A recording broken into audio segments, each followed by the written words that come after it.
Please share that light with everyone. Please share your light. I was asked by one of the journalists just here a few minutes ago, had I heard that people in Orlando were amazed at the response they've seen through social media and otherwise about Toronto. And well, it's no reason to be complacent, and I echo the words of the Premier in talking about how much more we have left to do.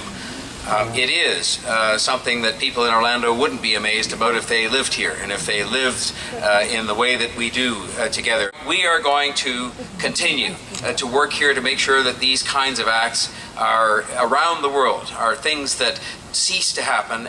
But the more important message that's going to go out, I think, from here today, and I hope it gets all the way to Orlando tonight, and that they feel it not just in the LGBTQ community, but all of the city of Orlando and across the United States, is that this kind of hate-filled act has no place in the world, that love can conquer all, and that it must not be placed at the hands of any particular faith or any particular group. This represents no one. This represents no set of values. This represents no faith.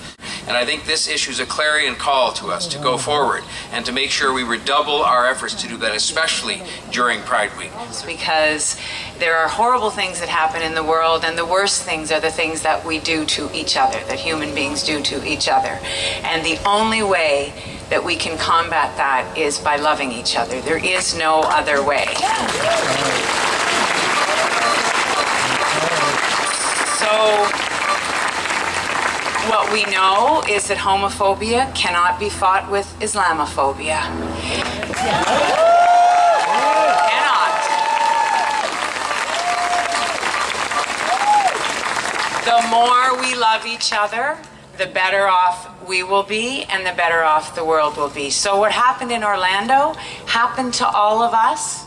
It happened to all of us, and so we have to recognize that. So the last thing I want to say is just that I implore us all not to pretend. And by that I mean, someone asked me the other day, why Pride? You know, why Pride? Well, because of Orlando. Because of Orlando. That's why Pride.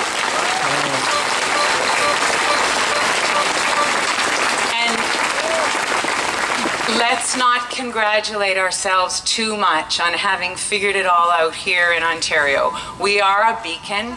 It's a wonderful place to live, but let's not pretend that we have no homophobia, no transphobia. Let's not pretend that there isn't hate that's trying to divide us. Let's not pretend that there's no racism. Let's not pretend that there's no sexism. Let's not pretend that there's no homophobia. So let's love each other.